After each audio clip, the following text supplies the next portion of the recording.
What's up, everyone? Welcome to Behind the Grind TV. So, Warhammer 40k Space Marine 2 has been out for a little over 6 months by now, and on the verge of getting the long-awaited patch 7.0, I figured now would be a pretty good time to discuss the current state of the game half a year after release. A video like this is actually pretty fitting in another context, as I created this YouTube channel shortly after the release of Space Marine 2.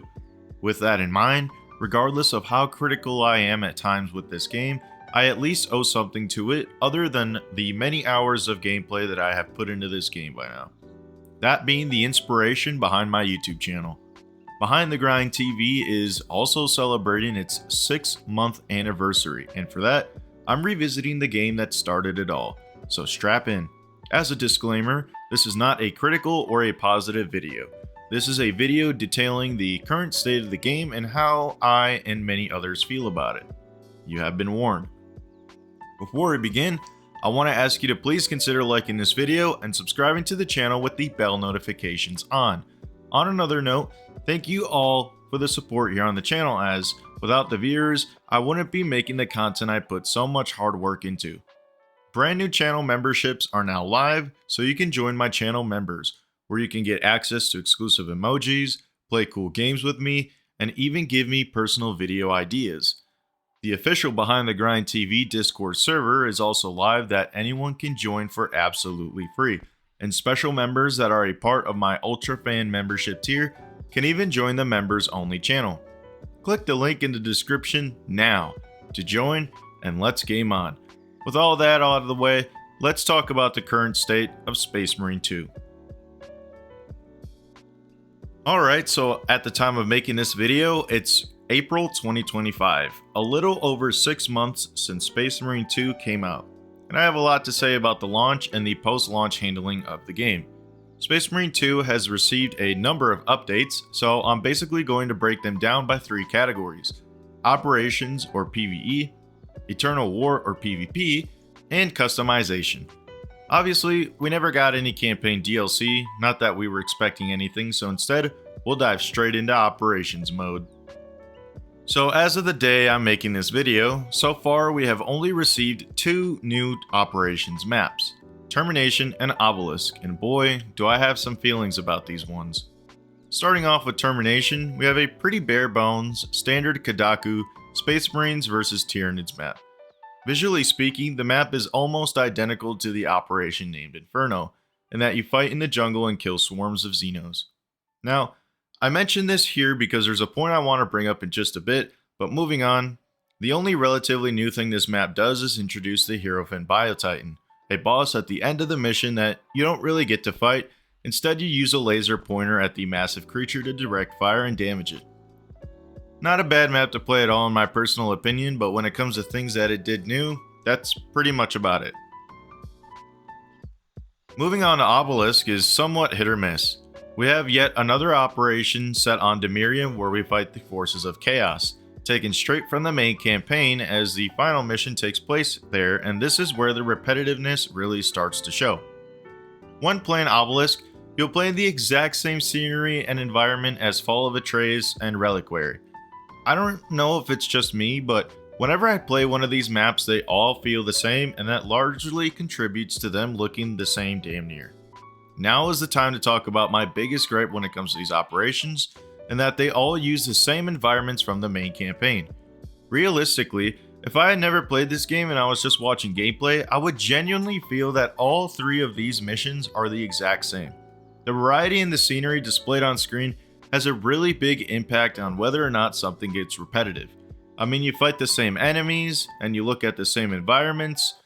I understand that these operations are supposed to tie directly into the events of the main campaign, which I personally think is a really good choice and is pretty awesome and badass, but why restrict it to that?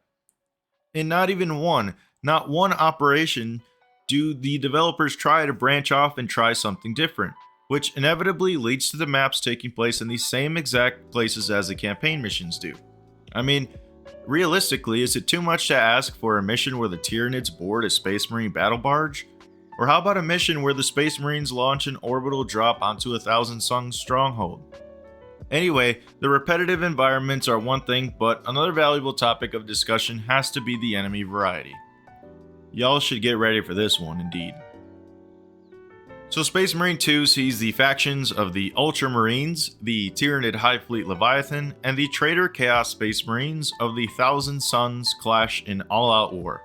We have Hormagaunts, Termagants, Warriors, Rubric Marines, Scarab Occult Terminators, Zangors, and others. But since release, we've only gotten 3 new enemies, giving us an average of 1 enemy every 2 months. Going over these post-launch additions, we have the Hierophant Biotitan, which, let's just call a spade, I know it, you know it, everybody knows it, isn't even a real enemy. You just point las guns at it, and just kill it. The Zangor Enlightened, a flying Zangor on a disc which is pretty fun to kill, and we also have the Biovore, an extremely mobile artillery Tyranid that spits out spores. Now, with all those out of the way, we have 1 new boss, 1 new uncommon enemy, and 1 new mini-boss. Now, when we add up the enemy variety across the 2 factions in terms of mini-bosses and bosses, Tyranids come in with Neurothropes, Zoanthropes, Carnifexes, Lictors, Raveners, Biovores, the Hive Tyrant, and the Biotitan, for a total of 4 extremist level enemies and 4 terminus enemy types. I'd say in the grand scope of things, this ain't all that bad. Thousand Suns on the other hand, oh boy, they aren't looking too good. All the Thousand Suns have in terms of special enemy types include the Scarab Occult Terminators, the Lesser Sorcerer, the Hellbrute, and the Helldrake, for a total of 2 extremist enemies and 2 terminus level bosses. I really do like fighting the Thousand Suns, but I feel like the addition of some Flamers or Screamers of Tzeentch, or even some blue and pink horrors could really spice up the gameplay. I mean, something like Warhammer 40k Bolt Gun was able to do this so much better, and look at the restrictive hardware they had with that. I don't understand why they can't do it here. Once again, why restrict themselves? Cultists, Zangors, and Rubric Marines get really boring after a while. Now, when it comes to operations as a whole, an attempt by Saber Interactive was made to switch up the combat with the addition of 2 extremely challenging game difficulties, the first one being lethal and the next one being absolute. So yeah, these are pretty cool, and we do want variety in the gameplay, but we don't want more enemies that just feel like bullet sponges. All these difficulties tend to do is just raise the enemy health and increase the amount of damage that they do. It's not really dynamic difficulty. Playing on these difficulties isn't even fun half the time, personally, in my opinion, as I just get killed over and over again. Look, if you want to feel like the strong, badass Space Marine that you're supposed to, playing on absolute difficulty really doesn't give you that experience. I mean, the Space Marines are supposed to be the angels of destruction from the Imperium, yet you can get one-tapped by a little Zangor or like a couple of cultists. So, I don't know. Up to you how to feel about that. But all in all, Operations seems to be the main focus of post-launch content for Space Marine 2, which I am 100% on board with, but with restrictive mission variety, repetitive combat encounters, a rather slow content rollout, it really does disappoint me a little knowing what Operations could be, but instead of having to accept what Operations is. Maybe Space Marine 3 will further improve on the concept, but what about the PvP multiplayer combat mode named Eternal War? You guys know it, I know it, I have a few things to say about that. Yeah, so unfortunately, Eternal War has been an absolute embarrassment since Space Marine 2 released. Now, I want to discuss a little bit of cope within the community when it comes to Eternal War, that being the justification by a few within the player base that the entire reason Eternal War has been shafted is that it wasn't the development team's main focus. Now, don't get me wrong, this is absolutely true, as I believe Operations should be the one to get all the content, but if you're gonna put in the work to make a PvP mode, can't you do a little better than 4 total maps? Also 3 total game modes? Since release, Space Marine 2 has gotten 1 new PvP map, called Tomb, that takes place in a Necron burial site. I like the new map, but damn is Eternal War extremely stale.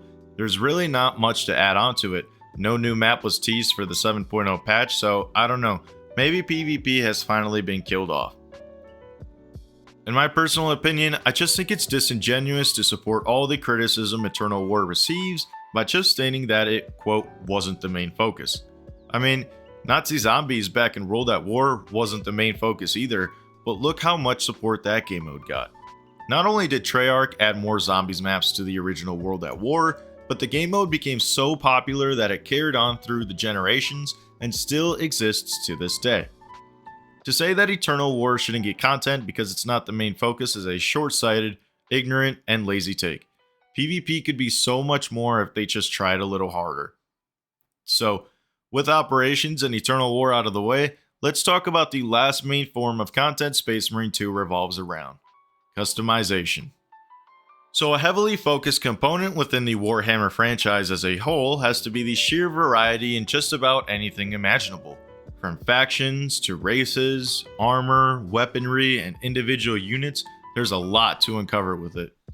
Within Space Marine 2, the customization, I'd argue, is the single most extensive feature in the game, and also one of its most lackluster. You see, across the PvE and the PvP, we take control of the Adeptus Astartes, otherwise known as the Space Marines, and the Heretic Astartes, exclusive to Eternal War.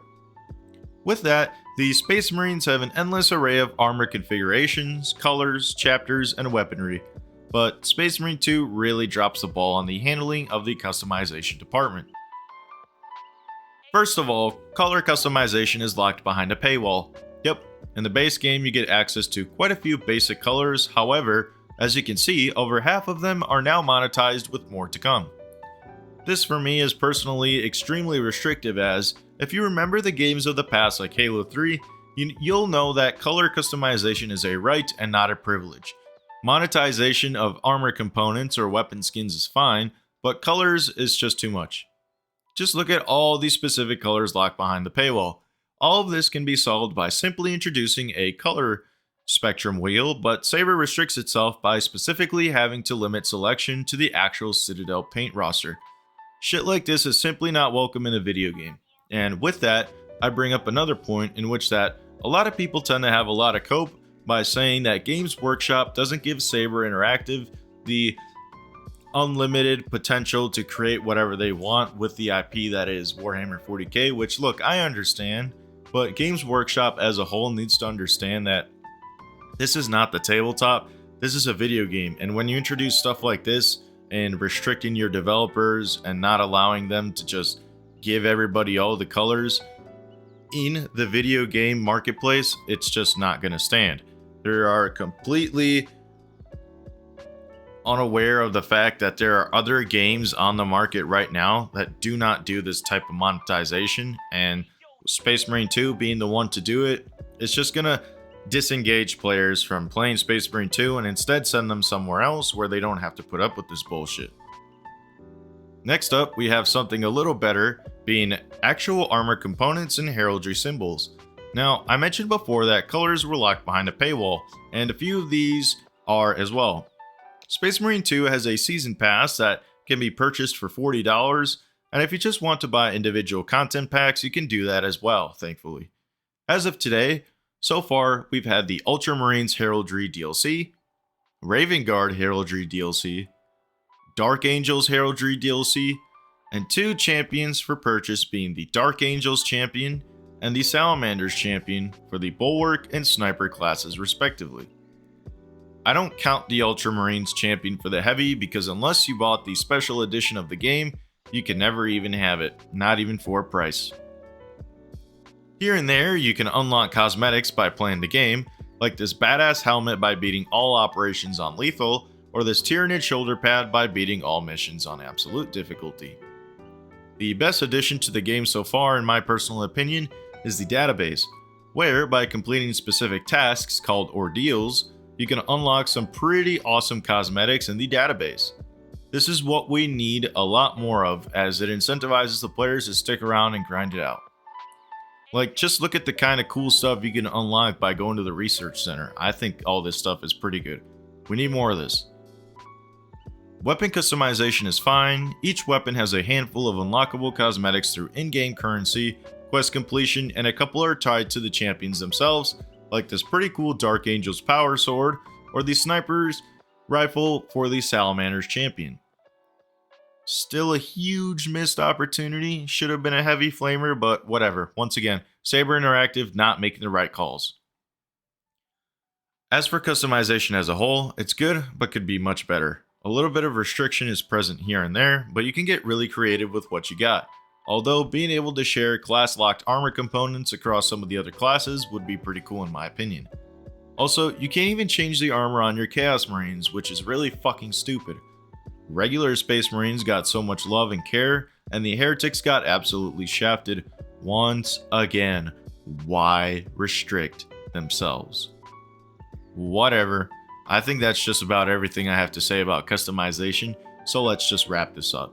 Well, that's where we find ourselves with Space Marine 2, guys. I feel like the disappointment comes from what could be, and maybe I'm just a little too optimistic, but I really do see both sides of the coin here. On one hand, I understand why people are frustrated, there's not much more to the game as they hope, I'm certainly one of you, but I also understand this game probably wasn't expected to be as big as it was. Still though, to point out that the post-launch handling of the game is lackluster should be viewed as a toxic mindset. With only 3 new maps across the board, 1 new weapon being the Neo-Volkite pistol, and 3 unique enemies, Space Marine 2 is most definitely underwhelming at best. And I totally understand why many have left the game as a whole to fade out of existence. Be sure to stick around as I'll be covering patch 7.0 once it comes out, but other than that, that's all I got for today. If you enjoyed the video, please give it a like and subscribe to the channel for more content. Thank you so much for watching and for all the support here on the channel. This has been Behind the Grind, and I'll catch you on the next one. Peace!